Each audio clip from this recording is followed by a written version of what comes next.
everybody. Thanks so much for joining us right here on The Right View. Tonight, we've got a new episode of Ladies Tea, and are we joined by some fantastic ladies this evening? Of course we are. Joining us tonight, contributing writer for the Media Research Center, Stephanie Hamill. Welcome back, Stephanie. And AFPI ambassador, former Miss California, and first runner-up for Miss USA, Carrie Prejean Boller. Stephanie and Carrie, so stoked to have you ladies on tonight. Welcome to Ladies Tea here at The Right View.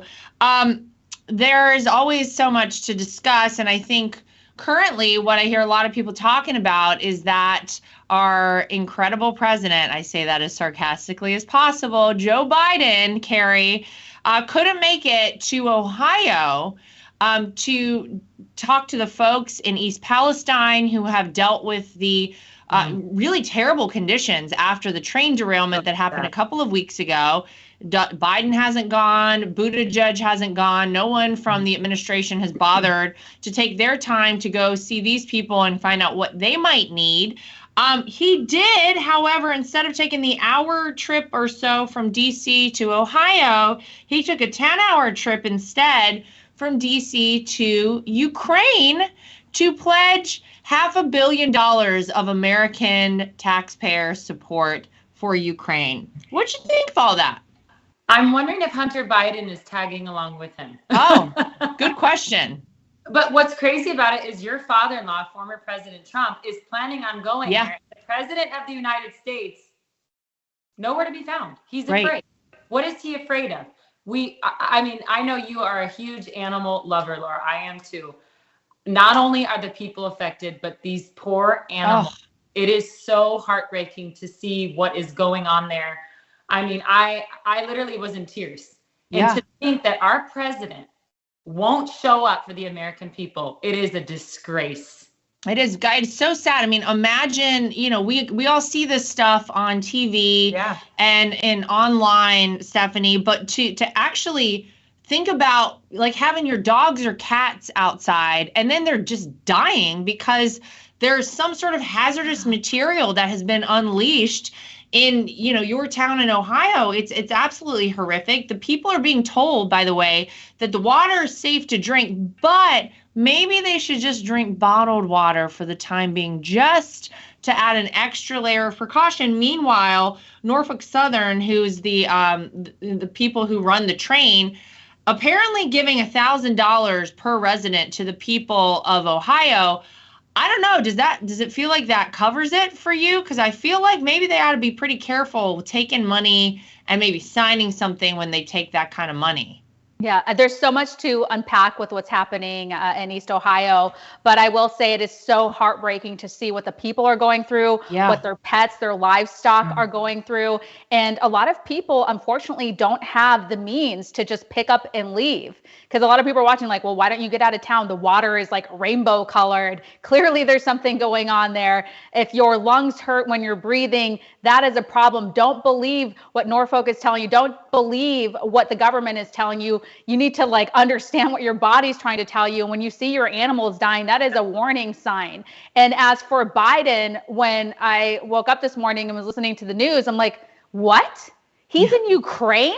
I mean, this is just so symbolic of the Biden administration. And a lot of us kind of joke that, President Biden cares more about Ukrainians than he does Americans. But clearly he does, since he hasn't stepped foot in Ohio. He hasn't even sent the transportation secretary, Pete Buttigieg, to Ohio. And then I heard a Democrat this morning saying that, what difference does it make if they show up? What is Buttigieg going to do? Or what's Biden going to do? Well, actually, it does make a difference because it brings attention and it lets the people know in that community that they're cared about and that the government is taking this seriously. But there's another issue here that needs to be addressed, is that this area has the wrong demographics, right? It's mostly white people, mostly people who voted for Republicans. So you have to wonder, does that play a role in why they've been so ignored?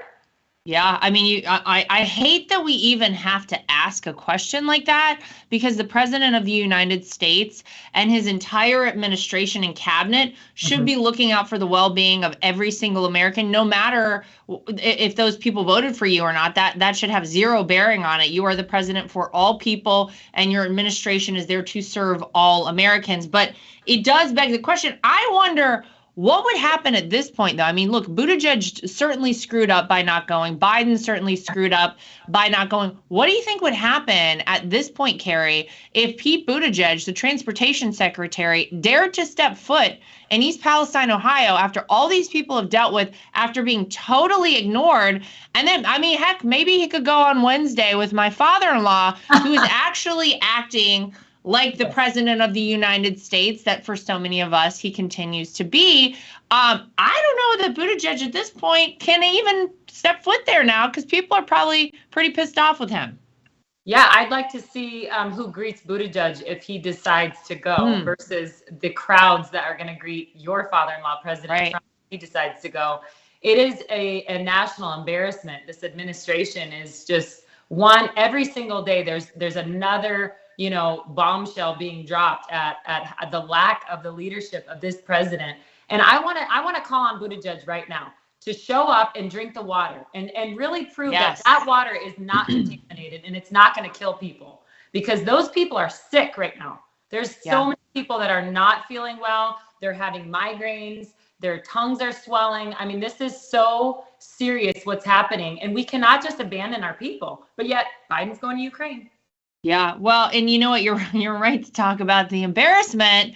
I mean, look, we know about the China balloon a couple of weeks ago, right? That made it all the way across the country. Then you had this situation last week where there were all of these different unidentified flying objects, literal UFOs. I still can't believe we're using that terminology for them, but that's the official term, because they're unidentified. We used an F-22 fighter jet and a Sidewinder missile costing in the neighborhood of $400,000 per missile to apparently shoot down a $13 balloon from the Bottle Cap Balloon Brigade out of Illinois a week or so ago. And I think about what Iran thinks when they look at us. I think about what China thinks when they look at us. Heck, Russia, for that matter, or quite frankly, anyone from around the rest of the world, Stephanie, who has their eyes on how ridiculous a situation it has turned out to be. We let the Chinese balloon make it all the way across and nothing was done. And then it kind of feels like somebody in the Biden administration panicked and they were like, hold on, anything that comes in the airspace, take it down. Send the Sidewinder missile out at $400,000 a pop. Take this sucker down. And it was actually interesting because my husband gets like real deep on social media, like, and he'll get like off on a whole thing on YouTube.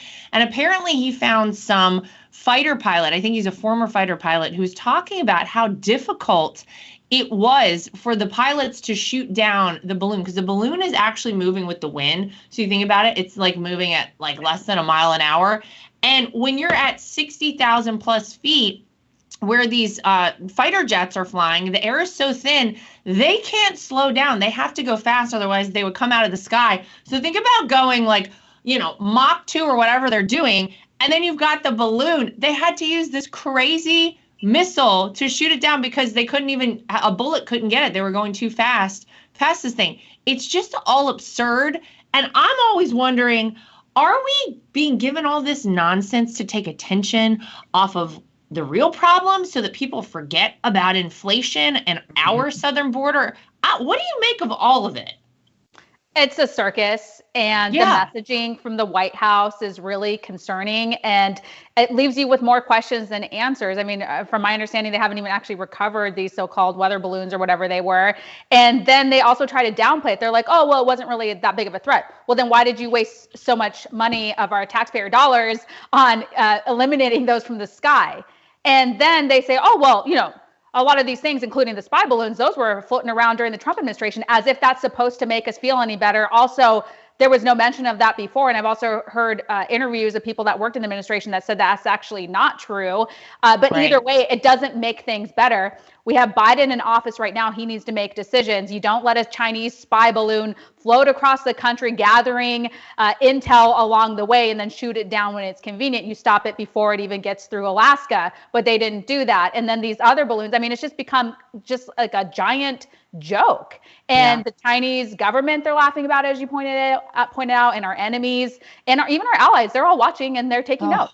I mean, I really wonder, Carrie, sometimes, you know, friends of mine who live in other countries occasionally will be like, you know, that everybody's like laughing about this. You guys look ridiculous. I don't know if you have friends from other countries or you've got any intel on that, but as though we needed to look any weaker on the world stage. I mean, my goodness, the exit from Afghanistan was bad enough. Our open southern border, bad enough. Apparently now our northern border between the United States and Canada is also becoming a problem. They're asking that we send people from the southern border, the Border Patrol agents who already are so overwhelmed, to the northern border of the United States to help, because people are like, oh, well, if we can get in through the southern border, heck, let's get in through the northern border too. I don't know. It feels like we're being invaded from all areas. We've got balloons floating over America. We've got, you know, the military taking down these hobby balloons with fighter jets. I don't know if either of you ever saw the movie Idiocracy. Did either of you ever see that? I haven't. Okay. Let me just give you a brief synopsis, because I've said it for a while, but I feel like we're edging closer and closer there every day. It's about this guy who's like the average Joe, and the military does some experiment where they freeze people. He's supposed to be frozen for like a year. Whatever happens, he gets stuck there for like, I don't know, 5,000 years. And when he actually wakes up, society has degraded in such a way that this guy, who was just like totally average, normal person, like not exceptionally smart, whatever, is the smartest human being alive on the planet. And things are falling apart. And he's like astounded by how stupid everyone is and the decisions being made. Instead of drinking water, they're drinking like super sweet, like, I don't even know, Sundrop or Mellow Yellow. Shout out to North Carolinians who know what Sundrop is. Anyway, it's just like, it feels like every step of the way we get closer to that. And I'm wondering, as we head towards 2024, do we think that there is any hope of coming back from all of this? Because, man, it feels like it's really gotten bad so fast. Yeah, that's such a good point. I feel like we are at the tipping point in society. I feel like we're at the point where we're either going to completely collapse, or we're going to have where the pendulum has swung so far to the left. I mean, look, we can't even define what a woman is, Laura. Oh, yeah. So if we cannot say objective truth, this is a can, these are glasses, you are a woman, your husband's a man. If we lose that, we are so screwed. Like, none of this matters. And that's where I'm at, is where I'm like, we have some serious issues. And I know I'm in North Carolina right now, but I live in California. And people there are really, really scared. I mean, they're scared turning on the news every day, seeing what's going on. But there is a war on women. There is a war on truth. There is a war on children. I mean, what's going on? You guys, you're pregnant with your first child. I know you have children, Laura. But it is really a scary time to be a woman in America, to be a mother right now. The future is so uncertain. I mean, it's really scary. And I say it all the time. You can't hide behind the giants anymore, like you and Stephanie. People cannot hide behind us anymore. It's time to get on the battlefield. We can't just be talking, every single day about this stuff. Everybody needs to jump on the battlefield and start fighting back. Start exposing the evil, the darkness that's going on in our society. We're not going to win if people don't get in the fight. That's where I'm.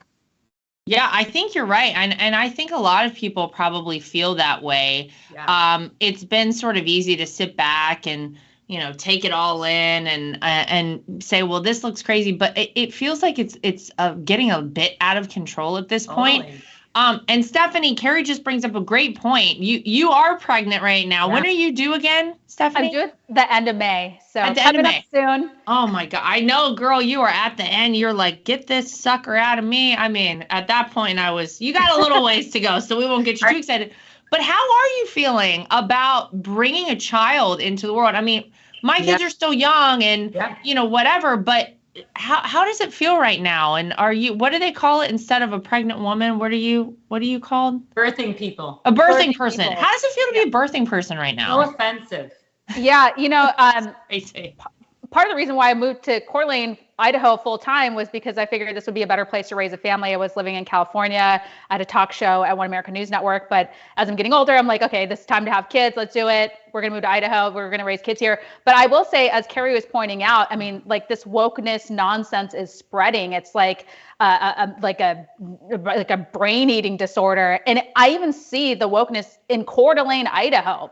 For example, last week, there was like a huge debate over the books that they have at the public library here that are borderline pornographic for kids. Yeah.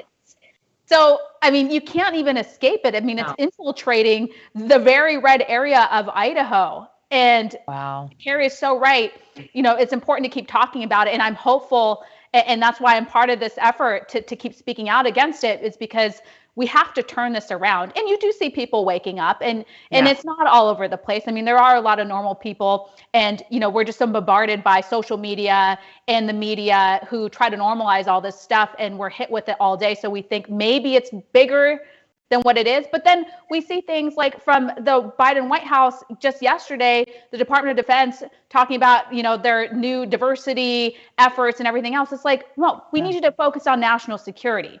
As a minority, obviously, I care about minorities and them minorities having a place in society, right? Okay. But like national security, why would that be your number one focus? It makes no sense. Well, yeah, I mean, this is people. They want to weaken people.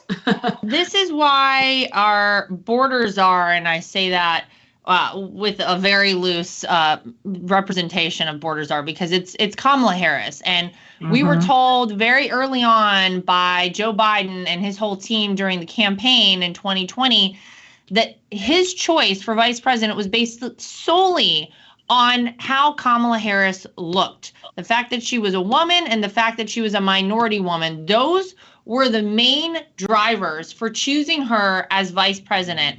As a woman, and I think, ladies, you probably feel the same way, I only want a job because I earned that job, because I'm the best person for that position. And anything other than that, quite frankly, is insulting, because it feels like you're telling us we need you to do us a favor by giving us a job because we couldn't have gotten it on our own. It is so mind-boggling. And then to see the failures by all of this woke positioning of people. We're just talking about Pete Buttigieg as a transportation secretary. Why was he chosen as transportation secretary? It's not because of his vast history in that department, in that field, like he had anything to do with it. They chose him for one reason, because he was a gay man. Kamala Harris, no different. And whenever you see the failure after failure after failure, at some point people have to wake up and say, maybe choosing people based on, this woke propaganda and this nonsense is actually getting us moving in the wrong direction. And so I hope people are waking up. I hope they're seeing it. I'll tell you where they should have woken up a long time ago is the state of Pennsylvania, because somehow Pennsylvanians voted in John Fetterman to the United States Senate post having a stroke after that horrific debate he had with Dr. Oz, where, I mean, God bless him. I really hope that this man is okay. And I said it a long time ago, I want him to get the help that he needs. But now he's a United States Senator, and he has recently checked himself into Walter Reed Hospital to be treated for several weeks for depression. And apparently one of his aides said that it was difficult to distinguish between his stroke recovery and his crippling depression day to day. And I guess my question is, we didn't need him to get to the point where he was admitting himself to a hospital, Carrie, to know that he probably wasn't fit for office and fit to serve as a United States senator. This was something people could very clearly see, who were actually trying to see it when the media wasn't, of course, propping him up and doing smoke and mirrors for him like they do for all Democrats. But this was a man who was probably never fit for office to begin with. And now people in Pennsylvania don't have him representing them anymore. I don't know. It seems like it's just a bad mix of everything. Do you ever feel like you're living like in the Twilight Zone? Yeah, most of the time. I'm like, this dude looks like a bum. He looks like a homeless person. The hoodies. How in the hell did he get elected? I mean, that's where you got to question, like, if you don't believe that the election was rigged, believe the election was rigged. Because the fact that he got elected, it is so scary and so sad. And God bless him. I hope he recovers. Yeah, we're wishing him well. We want him to get better, all of it. But right? The American people deserve better. Yeah. Like, why are we cutting ourselves short? Why are we allowing this to happen? And the people are just like, fine with it. Like, he cannot finish a sentence. The depression is one thing, but let's talk about how he speaks. He can't even talk. He's almost as bad as Joe Biden. I mean, this is so scary, and you feel like you're living the Twilight Zone, but this is reality. It's very deeply concerning. And there is apparently, Stephanie, no real protocol for, if he's incapacitated and cannot vote as a senator, on bills or do his job, so to speak. I don't think there's anything that they have lined up. You just got to wait it out for the next election in 5 years and 10 months now? Yeah, it's really unfortunate for his constituents. Yeah. And you look at the big picture here and how this all happened, which was we had the mainstream media who was propping him up. We did believe our own eyes. A lot of us were critical of his condition, not in a sense that we're critical that he has the condition. We're critical that he was running for office. A lot of us suggested that he should have just dropped out of the race because he wasn't able and fit for the position. And, people got really mad if you pointed out that he was having a hard time stringing together a couple sentences and that he couldn't speak without a teleprompter. And all of those things do matter. And we weren't being critical to be mean. We wanted him to get the help that he needs and then have the people and the constituents and the voters get the representation that they deserve. And I had seen, a lot of different clips, like from The View.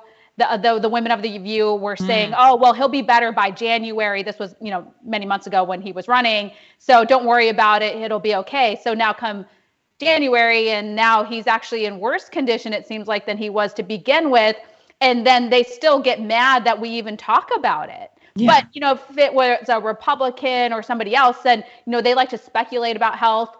They don't want you to believe your own eyes and everything else. So it is really unfair for the people of Pennsylvania. Yeah, maybe the lesson learned here is pretty much if the women of The View tell you something, the opposite is likely true, which I think is a good rule of thumb just for all of us to have at all times. But I think it does bear asking the question, should our elected officials, our representatives who, as you pointed out, Stephanie, have constituents around the country, and whether you're a member of Congress, whether you're running for president, whether you're a local official, should there be some sort of an evaluation of some variety on your physical and psychological health? Because we all see what is happening at 1600 Pennsylvania Avenue. Joe Biden, is really having a hard time.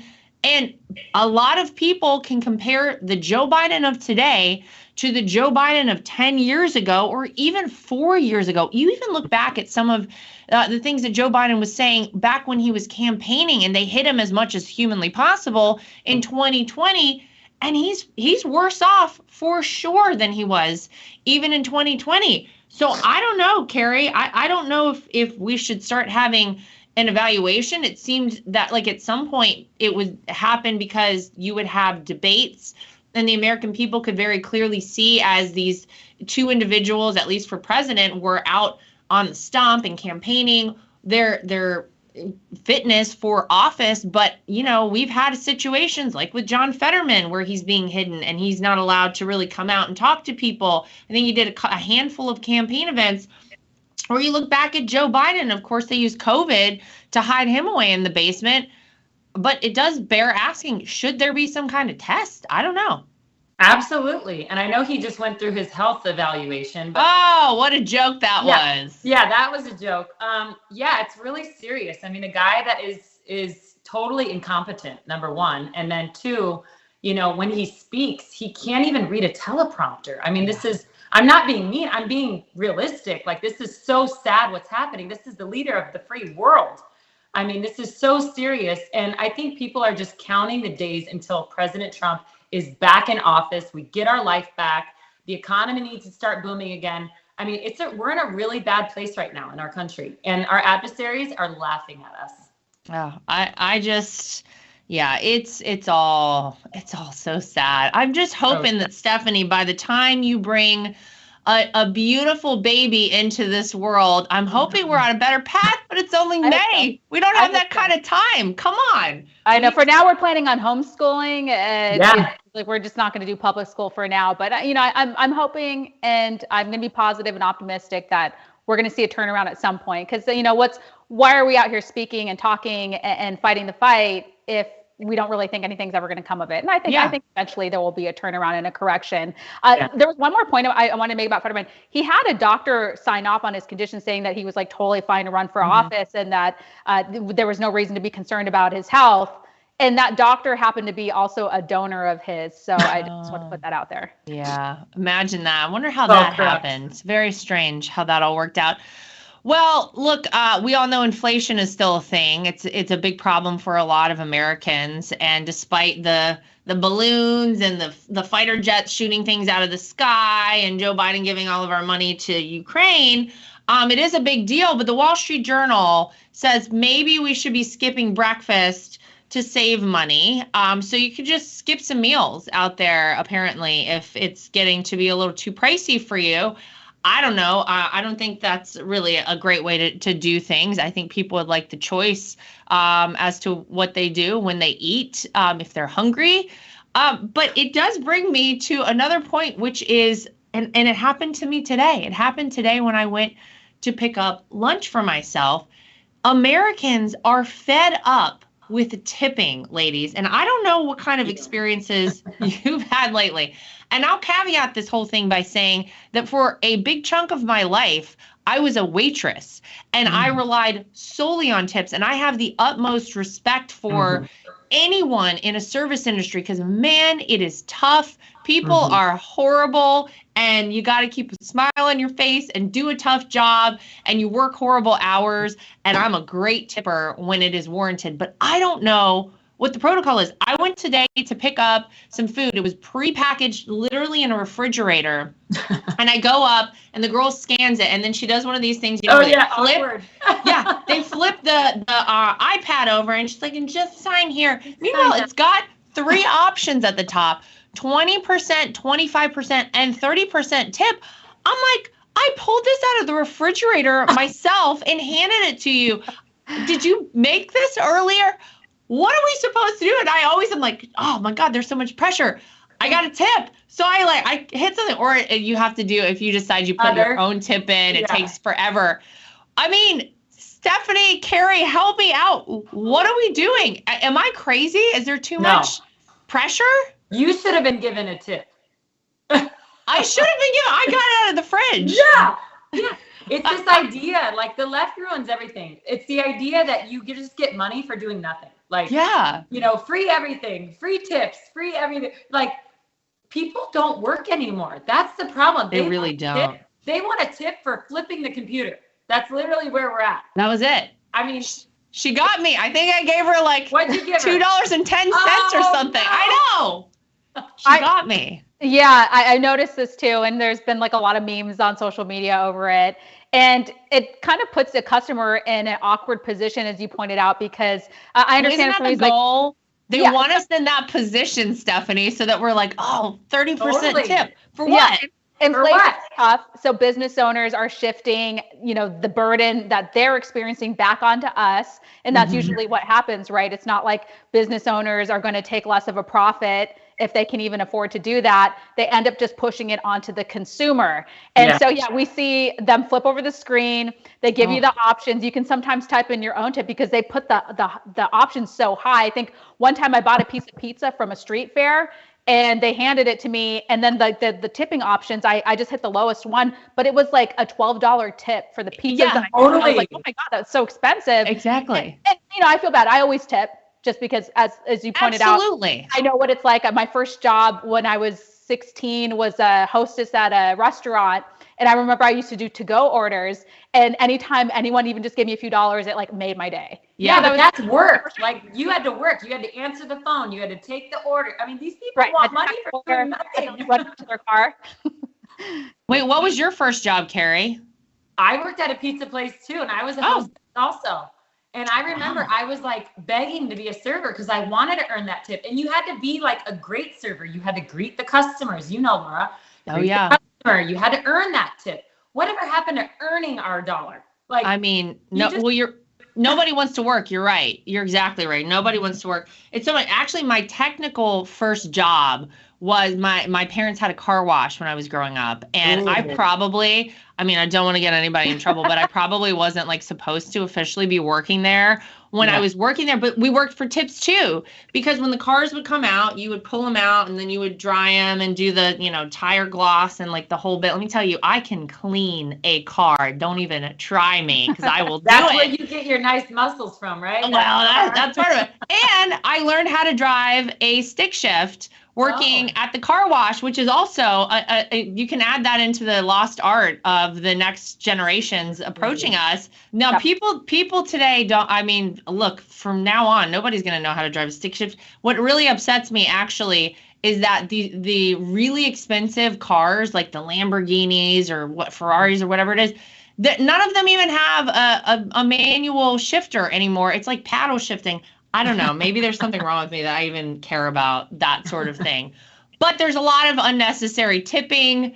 I don't know. I get it. It's a tough time for everybody. But what I will say is if you get good service, please take care of your waiters and waitresses and the such, because it's tough out. It's a tough job. And I feel it probably made us all better people having done that job. It did. Totally. I know. Absolutely. All right. Before we go, I do want to get to this.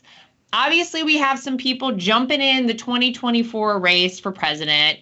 Currently, there are two. Currently, it's my father-in-law, Donald Trump, and Nikki Haley, who have announced that they're officially running. Joe Biden, potentially, we don't really know what's happening with that.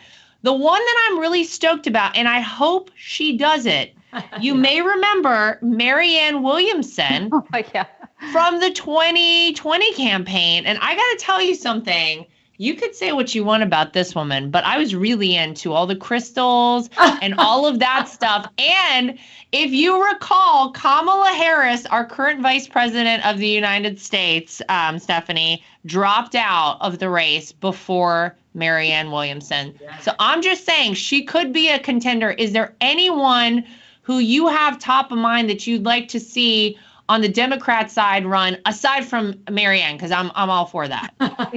When I heard the news of that, that made me smile. Back in the day, if I recall correctly, she actually did an interview with One American News Network when I was there, and she's just like a nice person. Yeah, she seems lovely. She's just not as divisive and radical as the rest of them, and she almost makes you feel good when you talk to her. And I like some of her ideas. So I appreciate that she's running and she has the right to run. As for who I'd like to see run on the Democratic side, I mean, like nobody really comes to mind, to be honest. I'd like to see Bernie given another shot. Maybe Hillary, throw her in there again. I don't know. Bernie was really grumpy today in an interview that I watched, and he was mad. He was upset about what Nikki Haley said about older people running for office and that they need to step aside and blah, blah, blah. And he's like, there's a lot of racism and ageism and everything else. And a lot of isms. A lot of isms. Understood what Nikki Haley was trying to point out was that there's a lot of people who have been in office and held office since before I was born. And like Biden and other people who really just don't seem like they're fit for the job. And so I think that was the point she was making. I wouldn't even call that a dig at President Trump, because I think he has more energy. He definitely has more energy than I do.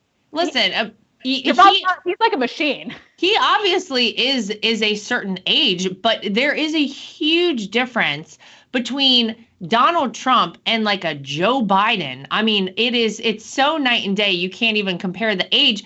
And I actually think, Carrie, if Marianne Williamson and Joe Biden had some sort of a head-to-head, at this point right now, Marianne Williamson could be the Democrat nominee for president if it was between her and Joe Biden, because man, he's done such a bad job. And Stephanie's right. She is a bit of a breath of fresh air. The Democrats need more people like her. That woman is nutty. Like, I remember her at the debate, and I'm like, dude, this woman is like crazy. Like, she just looks nutty. So any of them, really. I mean, I would actually like to see Joe Biden run against Trump and whoop his, you know what? Yeah. But that's me. Get, part 2 revenge. But this Marianne lady, she's just a little nutty to me. I don't know. I wouldn't actually want her to run this country or even maybe like. No. Just. But like, I'd love to have a coffee with her. It would be good entertainment. It would be really good. Totally. Yeah. I mean, the best they had on their side, honestly, was like Tulsi Gabbard. And she just recently declared that she's now a Republican because they've gone so far off the rails. Woo! On the Democrat side, she can't even deal with them anymore. So they lost probably the only kind of hope that they had at this point. Who else do they have? Well, they don't. They have no one else. They have no bench. The only two that I actually truly see running are probably Gavin Newsom, and I say it all the time, but Michelle Obama. I think they got her, and they're preparing for that, and then they're gonna just blow the doors off. Something will happen. Biden will step aside. Blah blah blah blah blah. And then they're gonna just shove her in there, and then that'll be it. And then the fireworks and the whole thing. So get ready is all I can say. We have quite a bit of time between now and then. But it's going to start getting crazy, I feel like, by this summer. So just after Stephanie has a baby, she'll have a lot to catch up on over the summer, a lot of entertainment, I think, to be taken in in the coming months. So, ladies, thanks for joining us here on The Right View. We hope you'll come back, Stephanie, second time. Carrie, we'll get you back on with us. Yes. And for everybody at home, as always, thanks for joining us. We'll see you back here next time for more.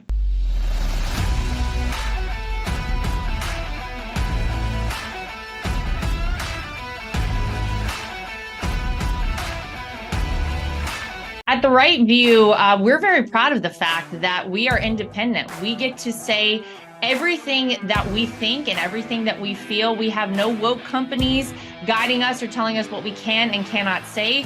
We are always going to shoot you straight and give you the facts as we know them. And that's why it's important to support independent outlets like The Right View. My name is Lara Trump, and I think Mike Lindell is a patriot. He is someone who loves this country, is willing to fight for this country. I love MyPillow because not only are MyPillows made in the USA by American workers, but they're great products, and they're so great that not only do I use them in my own bed at night, my children actually requested. My daughter the other day went to the closet and pulled out a MyPillow and said, "This is the pillow that I want to sleep with." And I gotta tell you, she loves it and will have nothing to do with any other pillow. So it's a big hit around our house. My dogs also happen to sleep on MyPillow dog beds. So all around the Trump household, we're big fans. If you go to mypillow.com today and use promo code Trump, again, promo code Trump, you will not only save money, but you will help us continue this show and other shows like it and help us continue the fight for the future of America. Inflation has impacted all of our lives. I don't think anyone can go to the gas pump or the grocery store without noticing that it is a major factor. And unfortunately, it's not going anywhere. It doesn't seem like it's going down in the way that we would like it to. And one way to protect your money is by investing in precious metals, gold and silver. That's always been a great way to make sure that you keep your money and you keep it safe. When you go to bh-pm.com, use promo code Trump. That way, if you decide you want to invest in gold and silver, you'll save yourself a little bit of money. We live in a time that's very interesting. A lot of us out there feel like a lot of our rights are slipping away. And if you're like I am and you want to have the right to choose whether or not to have a vaccine, how to live your life freely, and you're looking for a great doctor, I've heard amazing things about Dr. Sherwood. He's somebody who you should really check out and check into, and it'll help support this program and keep us going. So go to Sherwood.tv and use promo code Trump. Again, Sherwood.tv and use promo code Trump. You can save yourself some money and help us keep our program going. Ladies and gentlemen, this just in. We'll keep this a little secret between you and me and them and everybody. Whoa. The people that are actually at the tip of the spear, working directly with President Trump on a day-to-day basis to save this nation, they're all joining us on the Reawaken America tour. We have President Donald J. Trump's Chief of Staff, Kash Patel. We've got Peter Navarro's joined us on the tour. We have General Michael Flynn. We have Eric Trump. The people actually working at the tip of the spear with President Donald J. Trump to save America are joining us on the Reawaken America tour. Whoa. If word of this gets out, if the truth about election fraud, medical fraud, religious fraud, monetary fraud, and mainstream media gets out, it may just save the nation. The Reawaken tour's coming to our place, hallelujah. It's gonna be lit. It's gonna be lit. Yeah, it's gonna be lit. Wide slam open.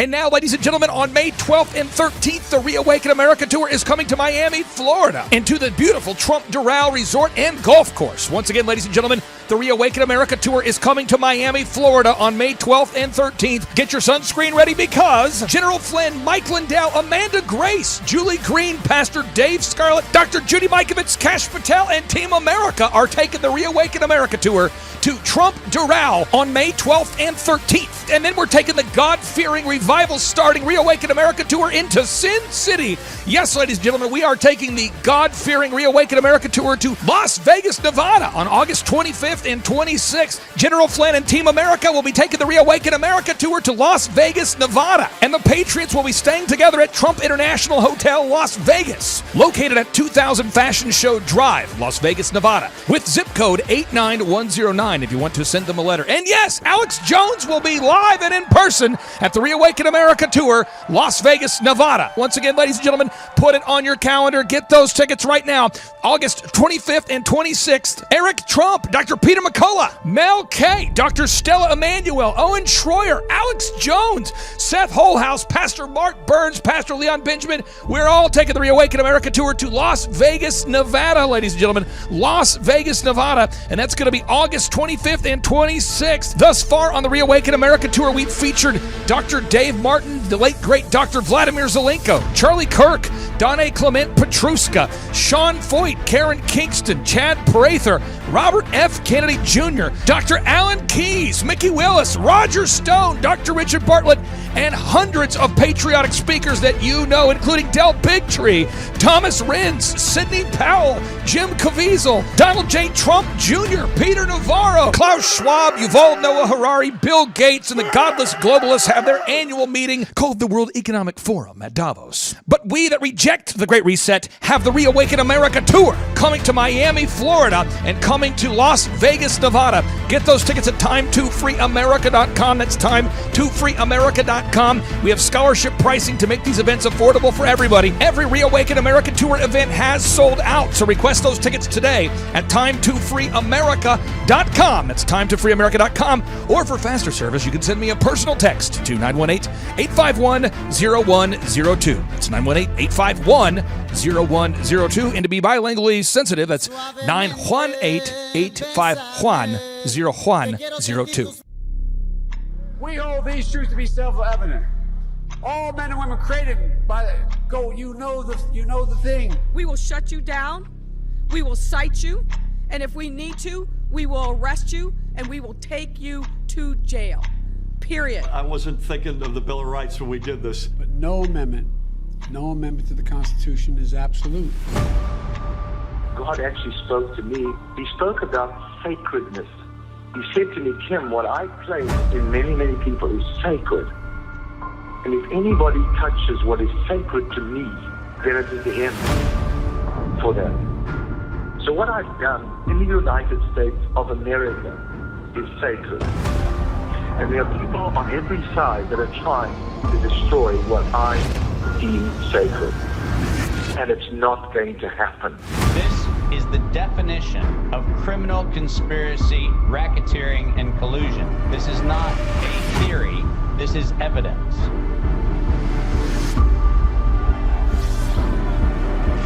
Because I have upheld this country to spread a light to the rest of the world. When you choose to go against the sacred thing that God puts into the very heart and the soil of this nation, this was sacred to God. Now the time can act. This is exactly why I need some action from my people.